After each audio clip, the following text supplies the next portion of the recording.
this is the first instance in which my father begins to actually recognize that I was actually dying. He had no real awareness of it to that point. He's thrilled at this point because he's pretty sure he just saved me. I couldn't explain to him that there's more to the story than that. It doesn't take too long. They keep me there for a few hours, and eventually I'm released and back in the car, and we're going to take another 2-hour drive back to the house that evening. But wow, dying is absolutely extraordinary. Hello, friends. Welcome back, and thank you for joining me today for part 2 of my interview with Jonathan Van Valin. Part 1 will be linked in the description, where he shares about his near-death experience. Today, we're going to continue with the near-death experience, a little bit about the integration of that experience, and a Q&A, which you won't want to miss. Jonathan's links to his website, YouTube, and Facebook will also be in the description. Thank you so much for watching. Here's Jonathan. I've become well aware in the years since that the kinds of experiences people have in these instances is about as varied as there are people on the planet. And that my own experience may not be representative of everyone else's when it comes to these things. But I cannot help feeling as though the awarenesses that were shown to me have some kind of universal application. I also knew that, well, on that drive back, I was mostly reflecting about the choice to remain here instead of, go to the other side, as we say, because in a way it could be seen like an odd choice. Why would you necessarily want to come back here where, life is both beautiful and difficult and, full of the slings and arrows of outrageous fortune, rather than go towards something which is an absolutely all-encompassing oneness containing all, that in which there's nothing but perfect peace. It's an interesting question when you pose it that way. In the 3 weeks immediately following this, I remained at the farmhouse, healing up. And after those 3 weeks, I was ready to return to my own home. I went back to the regular workaday world. I couldn't figure out how to reconcile any of what I had come to see and know and experience with the sort of ordinary warp and weave of regular everyday life. I could not figure out how to be late for work, chowing a breakfast sandwich on the way in my car, and really be in touch with an all-encompassing peace. I just couldn't figure out how they fit together. In the end, the core experience to me that has been both life-affirming and life-changing is the experience of seeing that individuated sense of self dissolve.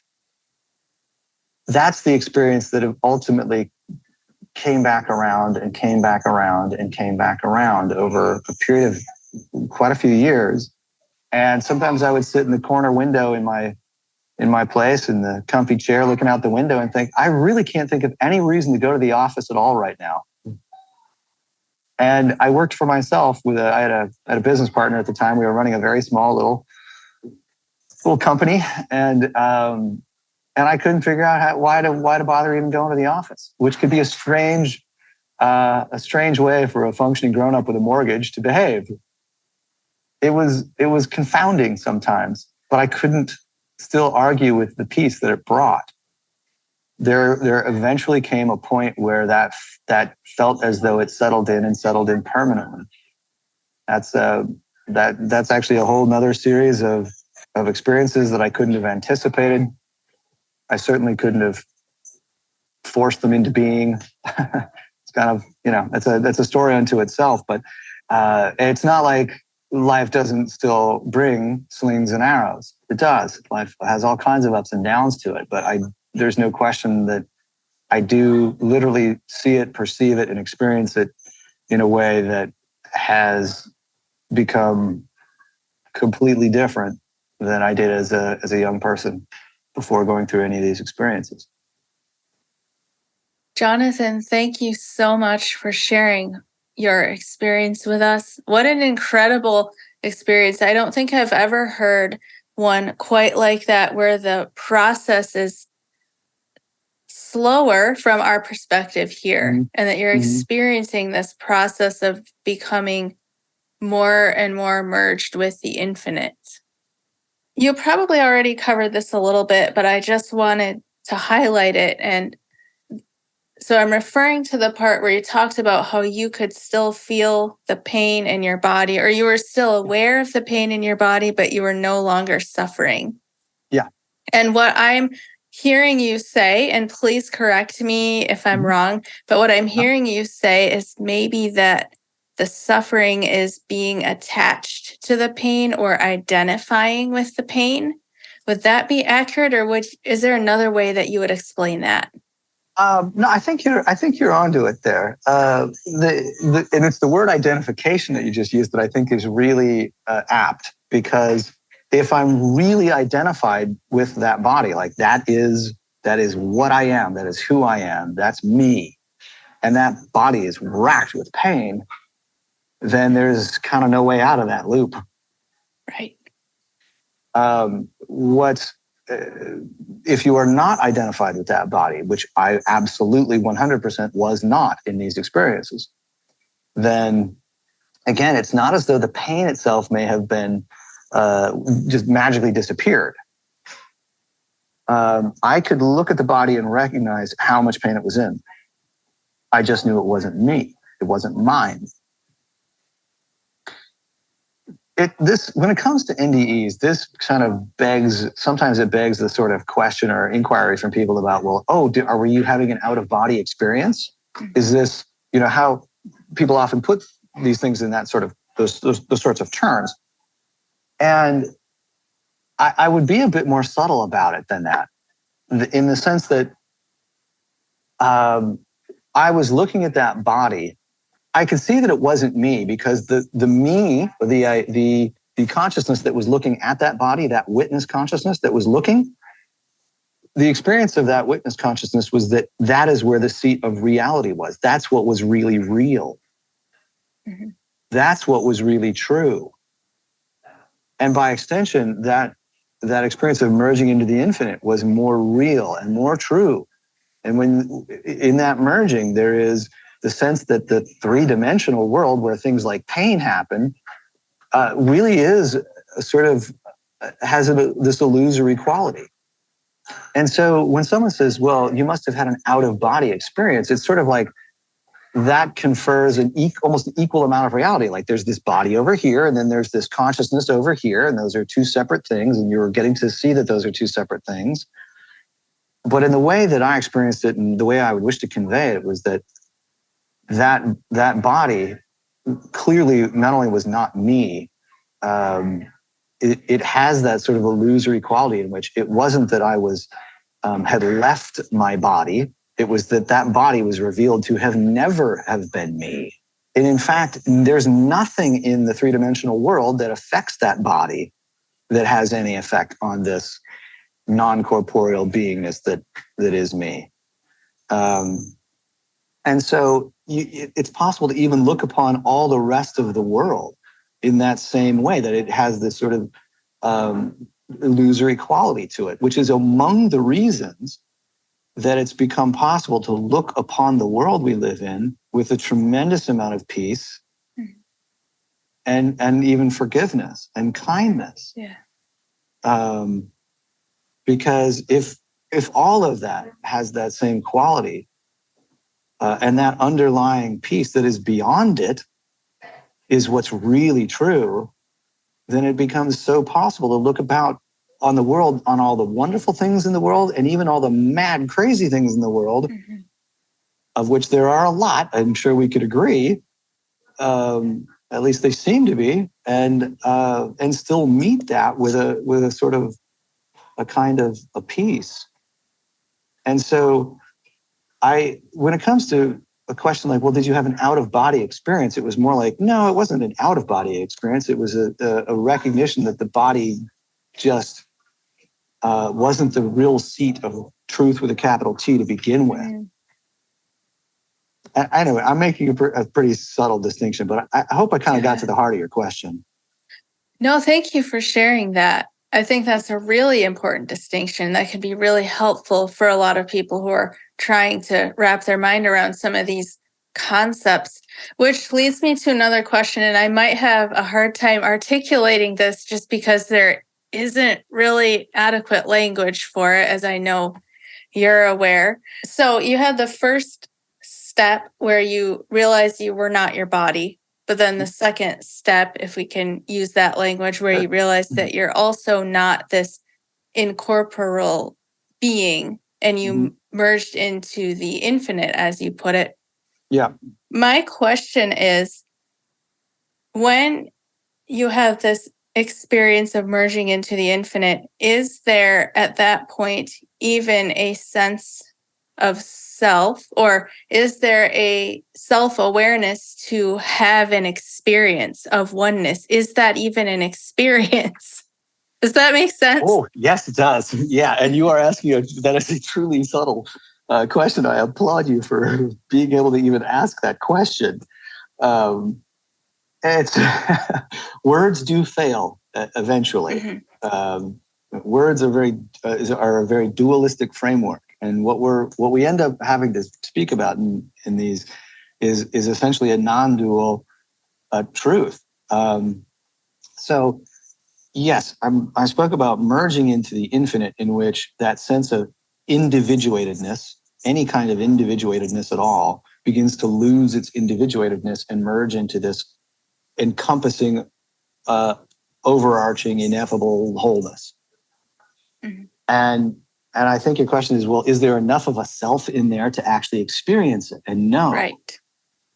And here's the funny thing about wholeness. It includes everything. It's one of the reasons I prefer the word awareness to words like consciousness. Because even though this is a terribly subtle distinction, I feel like it's possible to understand that there could be awareness without an individuated consciousness. And it's like that. And so if something contains absolutely all, it would be impossible not to know that that's so. Even without an individuatedness, and it really becomes so difficult to borrow words from the English language to try to put these things into words. It's why words like the divine begin to make sense, or a word that I rarely use because it's so loaded for so many people is just the word God.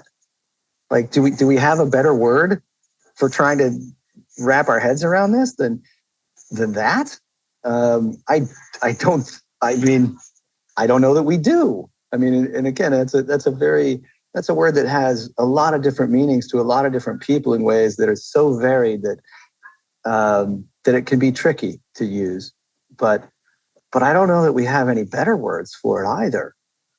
The idea that the all-encompassing wholeness is something that could somehow occur without being recognized in what I tend to prefer to call an awareness, I find absurd. And it's one of the things that I would love to point towards for people, because there's at some point that individuated sense of self that anyone has, at some point, there's going to come an experience for them in which they have some kind of awareness of that too.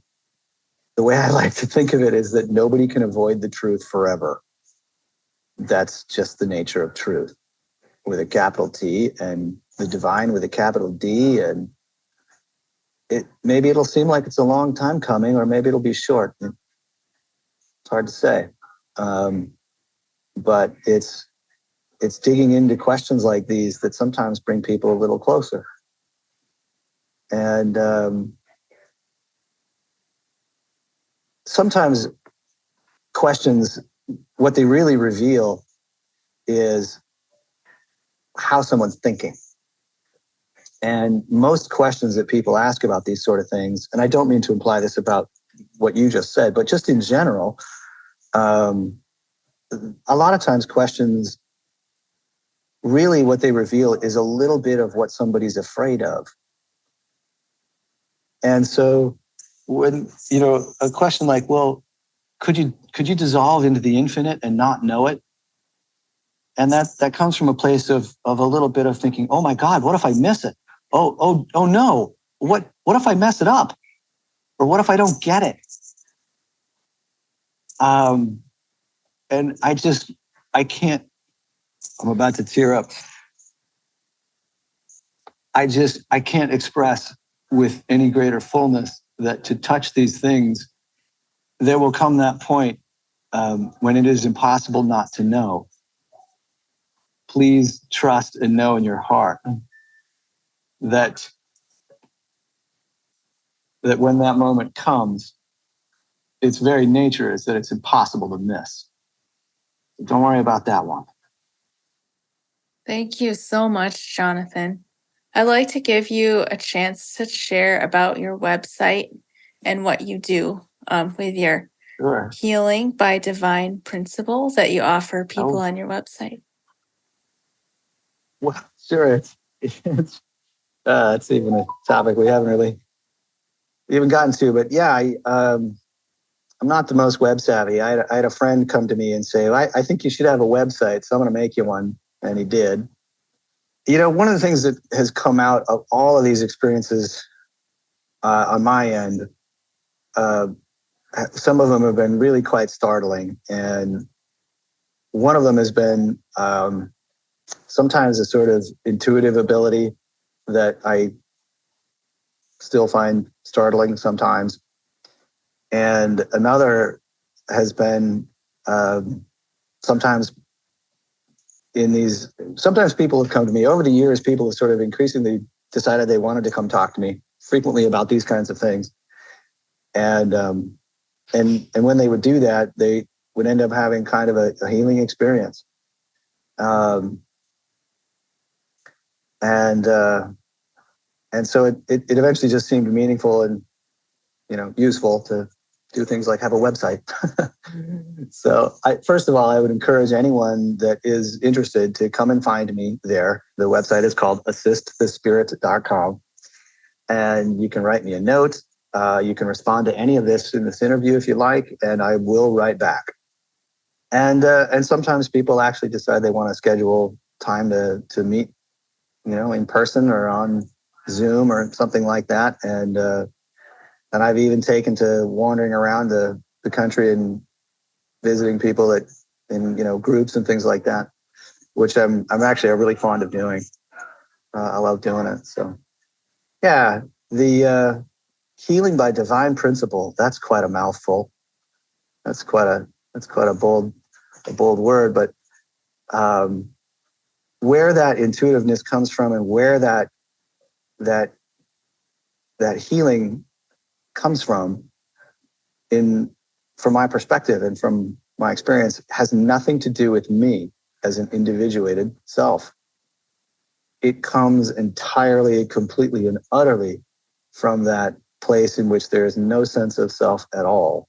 It became a place that is extremely natural for me. When it's time to have those kinds of conversations and healing encounters and things like that, I just sort of naturally go to that place in which there is no sense of an individuated sense of self. And out of that arises sometimes intuitive information and sometimes healing things. And that's why I've called it Healing by Divine Principle instead of Healing by Jonathan. It took a few years to even get used to that. But these days, it just doesn't seem like I could possibly be doing anything better with my time. What do I have to be doing that's better with my time than doing things like this today? Anyway, anyone's welcome to come to come seek it out and find me.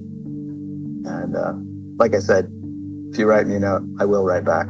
Well, thank you so much again for giving of your time to have this conversation and share about your near-death experience. Thank you very much.